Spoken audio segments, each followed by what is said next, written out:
m'appelle Mirabelle, j'ai 27 ans et on m'a découvert mon cancer de l'utérus quand j'en avais 24. Je suis célibataire, j'ai pas d'enfant et j'étais étudiante en communication, mais le cancer m'a amenée à faire 2 années de césure.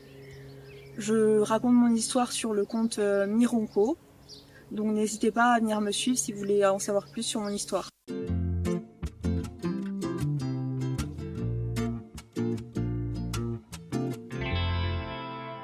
Ce qui m'a amenée à consulter, ce sont de vives douleurs utérines.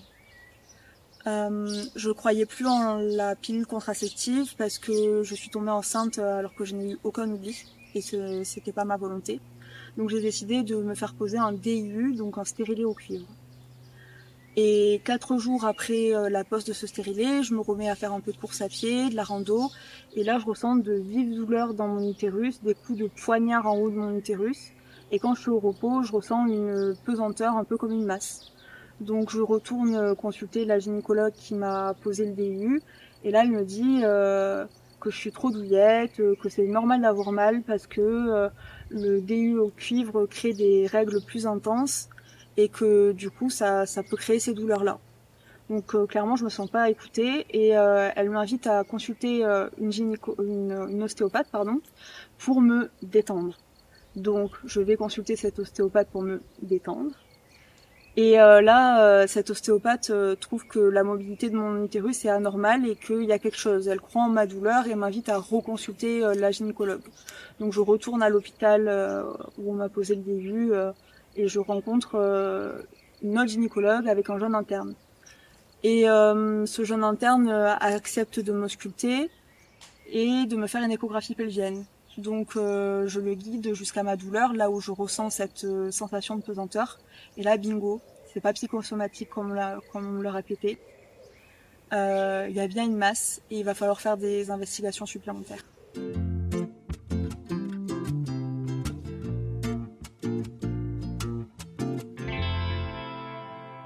Donc le diagnostic de mon cancer a été très difficile à poser.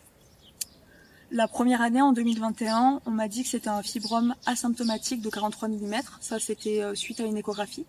Et je devais faire une échographie de contrôle un an plus tard. Donc en juin 2022. Sauf qu'en février 2022, j'ai dû aller aux urgences pendant mes règles, parce que j'avais des règles vraiment hémorragiques. Et là, on s'est rendu compte que c'était, soi-disant le diagnostic, un fibrome, mais cette fois-ci de 72 mm. Et pour eux, symptomatique, vu qu'il provoquait ces saignements.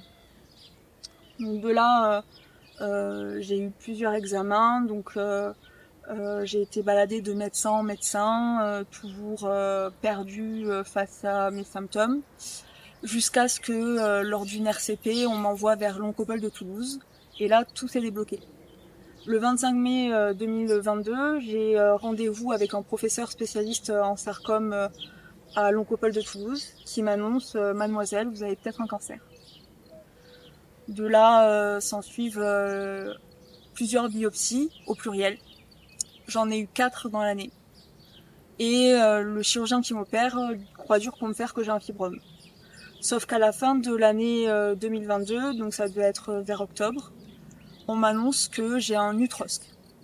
Donc un utrosque, c'est une tumeur utérine ressemblant à un cancer des cordons sexuels et de l'ovaire.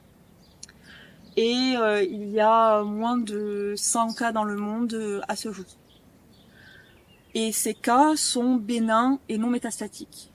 Moi, dans mon cas, on m'opère en décembre 2022 pour m'enlever cette tumeur. Et lors de l'anapathe, on découvre que cette tumeur, elle est maligne, que c'est donc un cancer.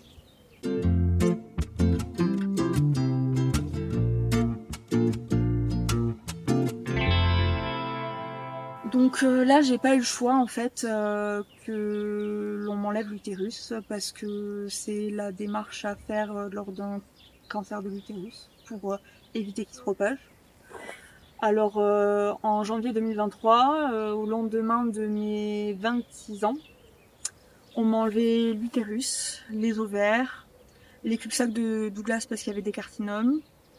On m'a enlevé l'appendice parce qu'il y a des risques de complications lors de la chimio. et toute une chaîne lymphatique jusqu'à l'aorte abdominale. En tout, on m'a enlevé 26 nodules et 6 nodules étaient cancéreux. Donc j'ai eu plusieurs traitements, donc 2 chirurgies, la tumérectomie où on m'a enlevé d'abord la tumeur, la deuxième chirurgie que je viens de citer. Ensuite j'ai eu une chimiothérapie en 4 cycles avec de l'étoposide et de la cisplatine. Et au terme de cette chimiothérapie, on m'a fait un scanner qui a révélé que j'avais une métastase sous la clavicule et quelques nodules dans les poumons.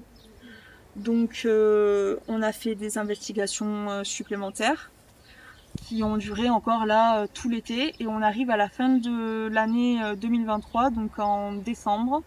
Et c'est là qu'on a décidé de mettre en place un traitement pour ces nodules et cette métastase, à savoir une hormonothérapie sous mégas et une radiothérapie de 32 séances de janvier à février 2024.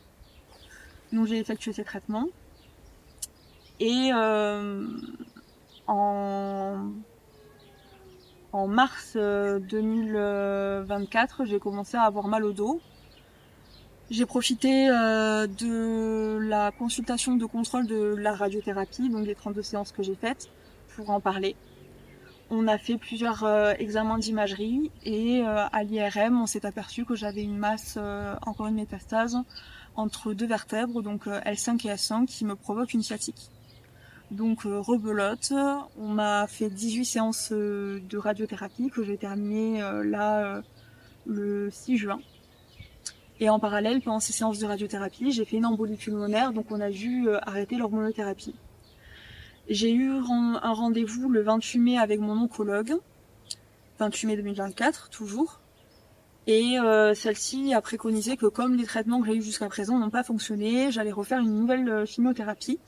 Donc je commence le 10 juin une nouvelle chimiothérapie qui va se passer sur 5 jours d'affilée avec des cycles de 21 jours. Et j'en sais pas plus pour les produits utilisés.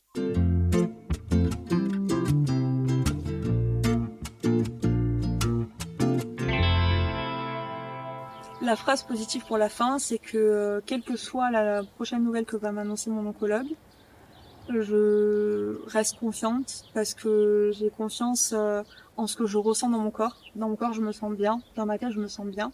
Alors oui, j'ai cette douleur de sciatique, mais c'est rien par rapport au ressenti de bonheur que j'ai à l'intérieur de moi, même si ça peut paraître bizarre dans ce contexte. Oui, j'ai perdu 2 kilos de cheveux pendant ma précédente chimiothérapie. J'ai pris 25 kilos aussi et j'ai un corps mutilé par les cicatrices dues à une laparotomie, une césarienne et le porte-à-4. Mais ce que j'ai fait pour aller mieux, c'est de faire une thérapie par la photo. J'ai demandé à des amis photographes de me prendre avant la chimiothérapie, après la chimiothérapie et maintenant encore avant la chimiothérapie avec mes bouclettes qui ont repoussé. Et quand je vois comment mes bouclettes ont repoussé, mes cheveux ont repoussé plus fort, bouclés alors qu'ils n'étaient pas avant, tout ça, ça me donne de la force intérieurement pour continuer à me battre et me dire qu'il y a encore de la vie en moi. Et ce que je peux vous dire, c'est que je pense que 50% du traitement, c'est le mental. Donc ne baissez pas les bras et croyez en vous, croyez aux ressources de votre corps.